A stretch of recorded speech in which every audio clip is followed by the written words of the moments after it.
name's Lou. I'm the global CEO of Fuse, which is Omnicom's sport and entertainment agency. And what does that mean, like, for all of us who don't understand the combination of that as sort of sports sponsorship agencies? How do you fit into the kind of remit? Yeah, sure. So we help brands grow their businesses through sport and entertainment. So everything from taking them into the strategic direction of what they should be partnering with, helping them do those deals and then activate through the line. So really exciting. It's been great to see, even there's a lot of recessions and restructurings going on across the board at the moment.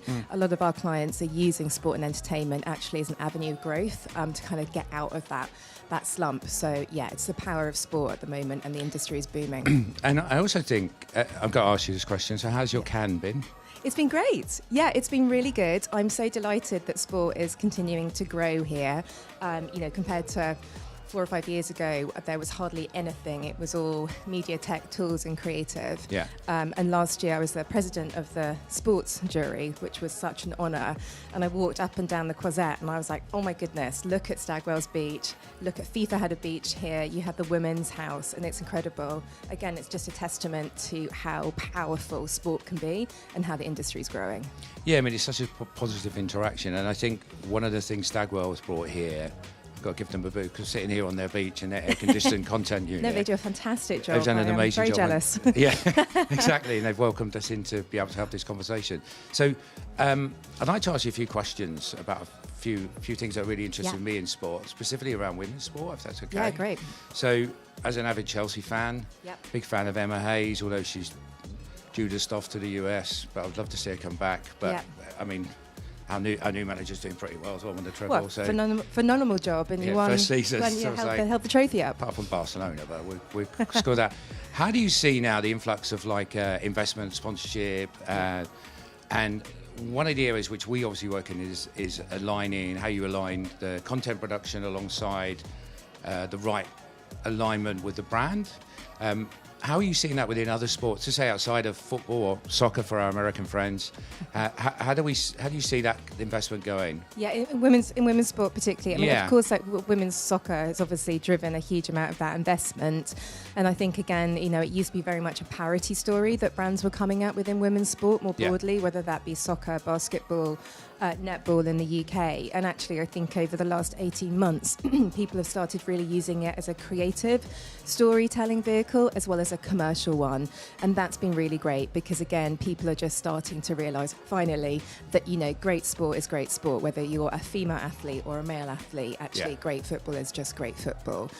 So definitely soccer has really sort of helped that, and I think that's because of the success of some of the teams, like the US women's team in the UK, the Lionesses winning the Euros and getting to the finals of the World Cup. However, it is really moving across the board in the UK. Netball has a huge amount of success. Basketball in the US, I mean, the Caitlin Clark effect, of course. So I think, again, people are really using this as a way to be strategic and storytell. It's not just a tick box anymore. Yeah, exactly. I mean, we're seeing a lot of the development and investment from our side as we, where we work with YouTube, into how that content is developed and specifically around contextual. The other question I'd love to get your idea on is, so what kind of brands now are getting involved with the sports side? I think we've worked with you guys with FedEx, I think, on a few things, which has been really successful. So it'd be really nice to know what other brands are using this now. Is this coming out there in the standard media budget, or is it comes out of the sponsorship budget? Are they making up a new line for this? Because it seems to be really growing fast. Yeah, I mean, I think PepsiCo is one of our clients, and they do a great job. I mean, everything from FIFA World Cup with Lay's through to the Champions League, through to Ballers League. So not only do they understand the whole ecosystem of football, soccer, but their investment and their support to women's is equal to the men's. And I think that really demonstrated at the Women's Champions League in Lisbon this year, and how they activated it was great. So I think, again, there's a real focus from across their business that they want to do this. It's right for their business. It's right for their audiences. You can't ignore 50% of the population. So again, it's a strategic investment. It's not just a tactical, we need to be doing this to show willing. This is about growing their business, and women's sport can help them do that.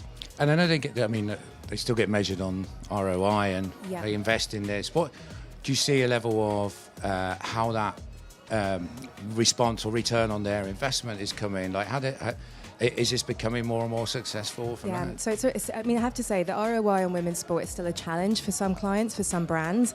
And don't get me wrong, the rhetoric on women's sport is huge. However, the investment is still not quite there from brands, which we're all trying to support and get behind. I think one of the challenges we need to overcome is the fact that people still, unfortunately, value a property based on the media return.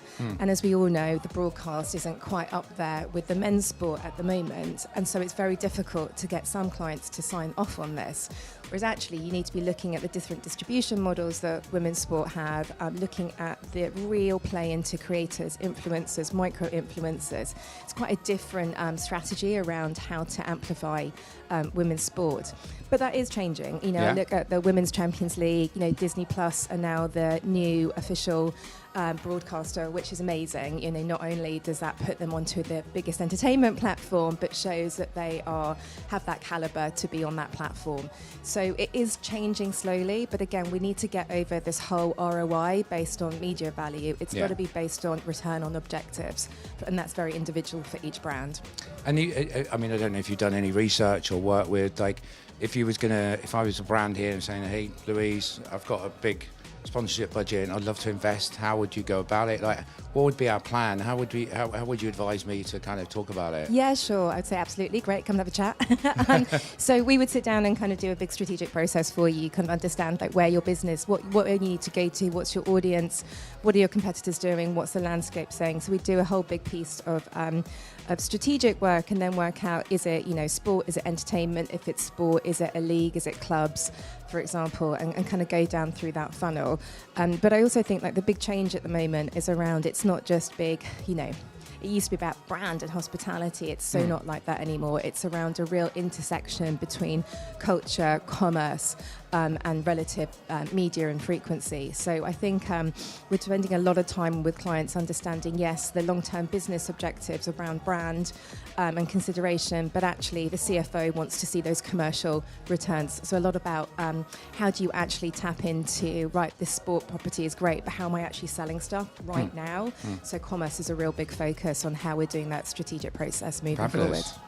And are you, where are you seeing the most investment now? If we take the west versus the east versus the north versus the south, like where is the investment going? Yeah, really interesting question. India, definitely look at the east, not the west at the moment. I think some really interesting IP is going to be coming out of Mumbai. You know, the economy in India is going to be the third largest. Sports specifically in India is going to be like $130 billion in the next 5 years. So it's massive. That's why we set up an office there last year to really capitalize on that. But also a lot of clients are asking for that support and having more of an integrated approach. Of course, IPL is still king of sport there, and actually it goes toe-to-toe with NFL in terms of value per game, in terms of the rights. But, you know, there are other sports that are really gaining tractions, like kabaddi, paddle. I love kabaddi, by the way. Do you? Yes. Have you played? I've watched it aggressively from my living room. But I've never really played it, but I've always been interested in it. It's just a great sport. It's crazy, isn't it? It's really crazy. So there's all these new sports which are gaining loads of traction. And because obviously cricket is very saturated out there, then actually there's a lot of room and wants for these new sports coming in. So I think that's a real focus. And this is what we're telling to our clients, like really look at the Indian market. Yeah, fabulous.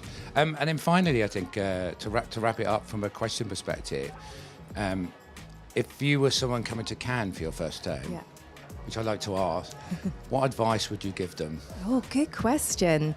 I'm a real geek, so I would say go and spend as much time in the Palais listening to all the talks and going to see the work, like go downstairs into the basement. Of course, come to Stagwell Beach. Of course, I'm coming to Stagwell Beach as well, if you can get in. But I would go and see the work because it's your opportunity to see the best of the best. So go and see all the sports work. Definitely come here. It's a fantastic brand experience, and what an amazing roster of athletes and speakers they have here. So yeah, definitely. Not quite Mo Farah, are we? But we're nearly there though. But yeah, just go and enjoy it. It's a very unique experience. But yeah, go and see the work because it really is showcasing the best of the best. And Cannes Lions do a fantastic job.